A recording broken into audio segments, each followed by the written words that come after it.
Build it up. Come on, put your backs into it or we'll never win. The team of Koboldi heaved, joints straining. In defiance of all probability, the huge stone block began to move, sliding out of the stack.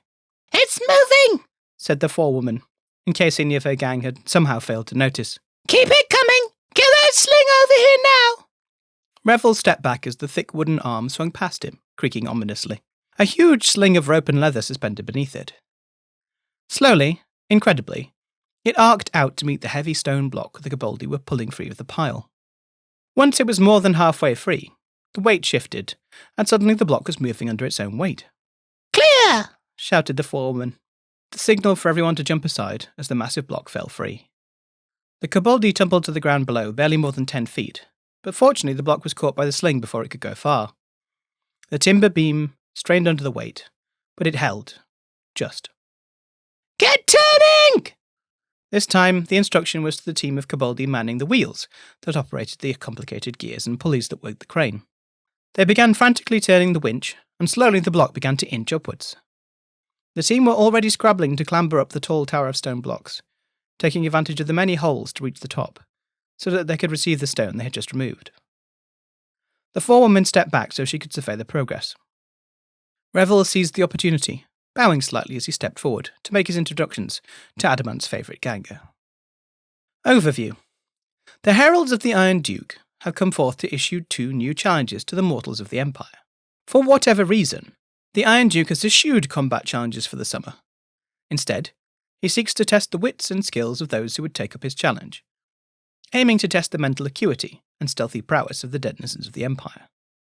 The Heralds are keen to stress that the rules continue to apply.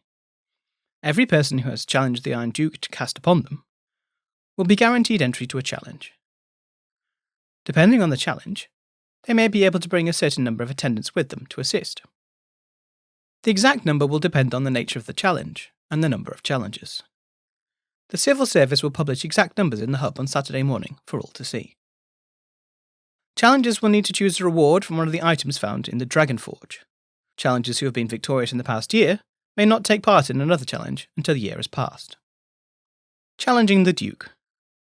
To formally enter, a challenger must be the recipient of Challenge the Iron Duke ritual. A challenger can only enter a single challenge each summit.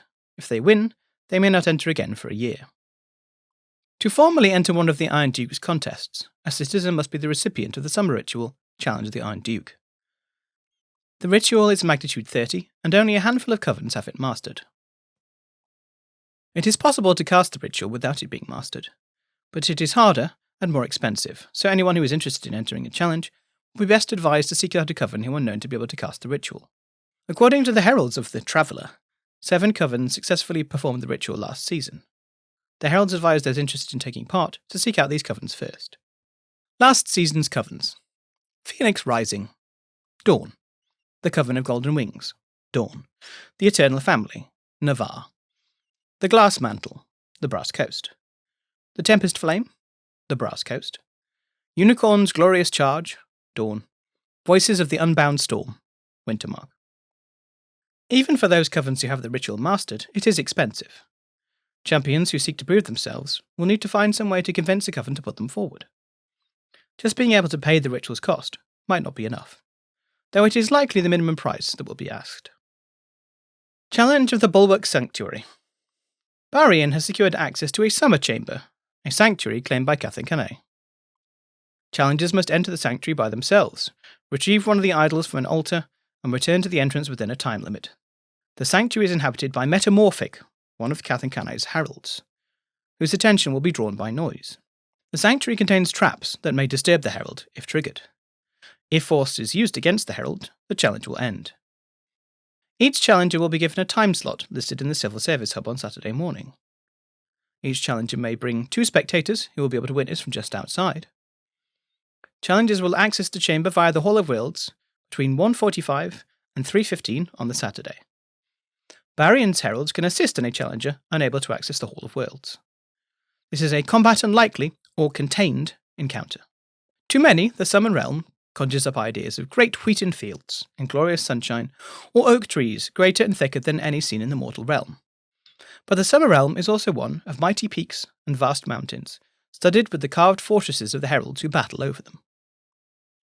On one of these outcroppings is the location of one of Barion's latest challenges.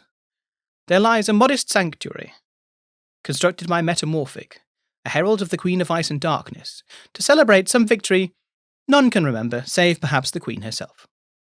The herald was given orders by the Queen to protect the sanctuary, and has done an exemplary job, as one would expect of a follower of Catherine Canet. No one has come near to the shrine in decades, and the being grows weary of its solitary defence. Now the Iron Duke has gained permission of the Queen to send challengers to try and steal from the herald's treasures, if they can. The Duke seeks to challenge mortals. The Queen is eager to see how alert her herald is. One at a time, mortal challengers will need to enter at one end of the sanctuary, and attempt to retrieve one of the idols from the other end. Metamorphic is guarding the chamber, but the creature is blindfolded to protect his eyes from snow blinders. Provided the challengers does not touch the herald, or make a noise, they will be able to creep into the chamber to remove one of the treasures. Too much noise from the challengers, though, and they will attract the herald's attention. Disturb them too many times, touch them, or make too loud of a sound, and the challenger will be driven from the chamber, and the test failed.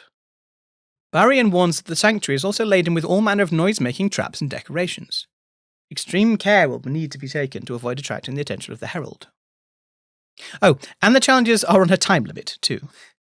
The heralds of Barion will advise what it is, closer to the time. The challenge will be accessed from the Hall of Worlds. Non-magician challengers will be given aid by Barion's heralds to allow them, and up to 2 spectators, to pass through. Each challenger will be given a time to report to the Regio, which will be available in the hub on Saturday morning. The slots will run from 1:45 p.m. until 3:15 on Saturday. Challenge of the Koboldi Squares. Barion has convinced the Koboldi of Adamant to invite Imperial challengers to test themselves in a cooperative puzzle game. Each challenger must bring 3 attendants to participate. The rules are relatively simple, but will not be revealed until the team is in the chamber, where a written copy will be provided. The game is cooperative, and teams will need to meet a minimum score in order to be considered to have won. Teams will be under a strict time limit that will be announced at the time, but approximately 10 minutes.